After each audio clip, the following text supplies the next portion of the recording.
ఆడు కనబడితే నిప్పు కణం నిలబడినట్టుంటది. వాడు కనపడితే సముద్రాలు తడబడతాయి. కలబడితే ఏగు సుక్క ఎగబడినట్టుంటది.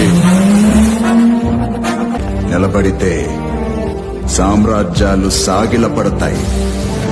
ఎదురుబడితే సావుకైనా చెమట ధారగడుతుంది. వాడి పొగరు ఎగిరే జెండా. వాడి ధైర్యం చీకట్లని చీల్చే మండుటెండ. బాణమైనా బందూకైనా వానికి వాంఛనైతది.